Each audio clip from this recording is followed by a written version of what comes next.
Dear teachers, good morning. Hope you're doing well. Welcome to this new video. Today, I'm going to present two lesson plans. The lesson of interests, which is a grammar lesson. The lesson of adverbs of frequency, which is a grammar lesson. And I have integrated the lesson of pronunciation in the lesson of adverbs of frequency. So, I have integrated the pronunciation skill in the grammar lesson. I just have a remark here related to the timing. Since this year we have only 45 minutes, so it is impossible to present interests and adverbs of frequency in one lesson. I did this last year. I presented interests with adverbs of frequency. But this year, it's really impossible to present the two items. So, I have separated them. Let's start with the lesson of interests, which is a grammar lesson following PPU framework. It means presentation, practice, use. Of course, before presentation, we have preparation. In the preparation phase, I introduced my grammar lesson with a listening task. I have already spoken about integrated skills, and I have said that it is really possible to integrate listening with grammar in grammar or reading in grammar.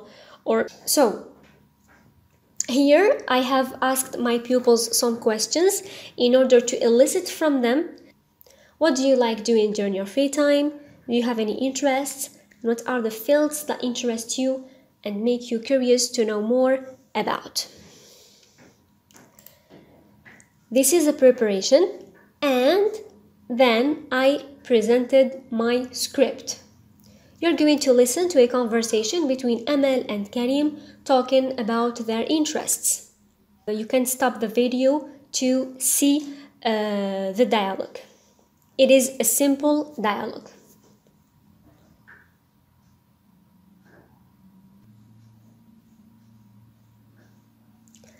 So, as you may notice, my dialogue involves two items: interests and adverbs of frequency. But I haven't presented the adverbs of frequency in this lesson. I just make my pupils get familiar with the forms of adverbs of frequency and the questions. Then I focused on interests. After listening to the dialogue twice, I asked my pupils some questions. Here, we need some interaction so that we can write the examples. What is Karim interested in? What game does he prefer? How often does he play it? What is Amal interested in? Or what is she keen on? And how often does she read? I write on the board these sentences. You're going to notice that I have written the adverbs of frequency. Yes, I did. But I'm not going to focus on these examples. I'm going to focus on is interested in and is keen on. And I'm going to leave this for the other lesson. Why did I write these examples? Because that was my pupils' answers. So I write the examples, then I isolate what I want to present or what I want to explain. After writing these examples, does Karim like computer games? Does Emma like reading? They're going to say yes. They don't know what is interested in or keen on or fond of, but they're going to deduce that they like this. So we say it orally, we can say like or keen on, like or interested in, love or fond of, fan of, interested in. So I'm going to state the rule orally, or not really state, it's not a rule, but I'm going to present the new vocabulary orally.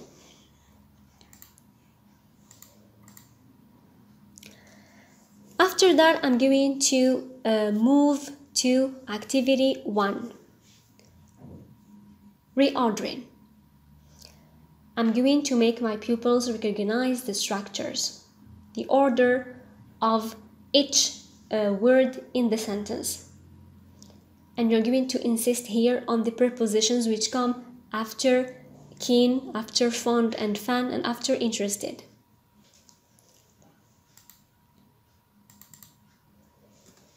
Then I move to activity 2, which requires some understanding. So the first activity is for structure. The second activity is for understanding. They need to understand in order to be able to match. Here, they're going to deduce the rule. Then, the last activity, I ask them to write sentences about their likes and dislikes using keen on, fond of, fan of, interested in, and so on. So, this lesson takes 45 minutes. 10 minutes for use, 15 minutes for practice, 15 minutes for presentation, 10 minutes for preparation, and 5 minutes for warm-up. The session which comes after, I'm going to present the adverbs of frequency in a grammar lesson. They have already seen always and never, and I know they have already seen this in the previous years. Here, as preparation, I can introduce my lesson with the listening, with the same listening script that I presented in the previous lesson. Or if they remember, I'm going to ask question. Do you remember what is Karim interested in? Do you remember how often does he play computer games? What about Amal? How often does she read?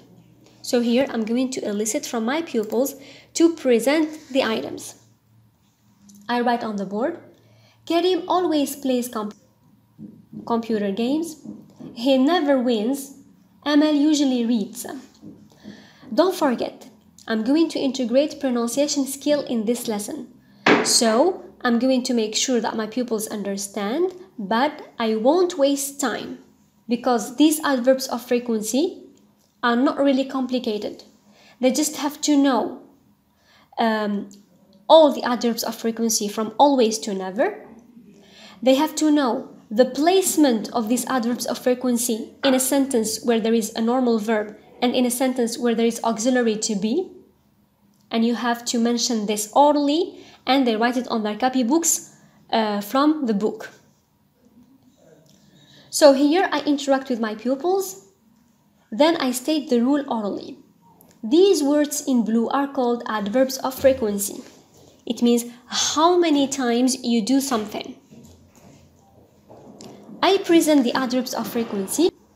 I'm going to add the percentage next to each adverb. I'm going to move to practice. I will just present the first activity on the board or on handouts. Then I'm going to ask my pupils to do task 9, 10 on page 27 on the book. Then I'm going to ask them to write the rule, page 22, at home. And here, before they write the rule, you should mention the difference between when you write the adverbs with the verbs and the adverbs with verb to be. For example, you say, she plays football, she is happy. So if we put always with the first sentence, we say, she always plays football, and in the second sentence, she is always happy. What do you notice? We notice that the adverb of frequency with the verb comes after verb to be and before the other verbs. So then I move to use. So I'm going to use this activity for the last phase, which is use, and I'm going to use the answers of this activity for my pronunciation lesson. And that's how you shift from the grammar or the listening skill or the reading skill to pronunciation. If I say the integrated skill, it doesn't mean that you're going to teach grammar and then we stop, okay, finished, now we move to another lesson which is pronunciation. Never. No. You have to, you don't have to make your pupils feel that you have changed the lesson or that you have moved from one lesson to another lesson. You just have to move smoothly. So here, asking questions. How often do you go for shopping? How often do you play games? How often do you cook? How often do you surf the net? How often do you speak English? And how often do you practice sport?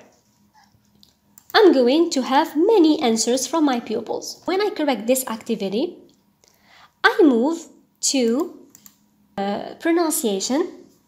So I write on the board my pupils' answers. For example, pupil 1 often goes shopping. Pupil 2 always plays games. Pupil 3 never speaks English. Pupil 4 sometimes practices sport. I'm going to mention the name of my pupils. Now, what am I going to do? These verbs are going to serve me for my pronunciation lesson. You have a table, ce, je, is. I know they have already dealt with this last year, but don't forget that last year was incomplete. So most pupils have forgotten this lesson. And since it is a very important lesson because it is often programmed in a BM exam or in a back exam, this one with the de and it, so we have to explain it to our pupils. Then we have teacher-learner interaction. I'm going to ask them, can you please, my pupils, focus on the pronunciation of these words, not the spelling, but the pronunciation. Goes, plays, speaks. What do you think? You're going to ask your pupils to try to identify the sound or the pronunciation of the last S. Maybe they get it, maybe not. You're going to help them. Then you're going to ask the famous question, why did I put goes in the second column and plays in the second column, speaks in the first column and practices in the last column? You're going to make your pupils deduce the rule. You're going to make your pupils say that classification of these words depends on the sound which comes before. And I just said the sound, not the letter, the written letter. There is a difference between what they see and what they listen to. So you are going to make your pupils say that the pronunciation of se, je, and it depends on the sound which comes before. Then you move to practice. So here I explain the rule on page 18. I explain the sounds because, as you may know, there are sounds I don't know, like je, like je, like nye, like th and the. And I'm going to ask them to write the rule on their copybooks at home. Then we're going to move to task 7, page 20 on the book. Here, if you have noticed, I used the book to gain time. And of course, even if I presented the activities on the board, they're going to be the same as the book's activities. That's all for today, my colleagues. Don't forget to subscribe, like, comment, and share. Take care of yourselves. Goodbye.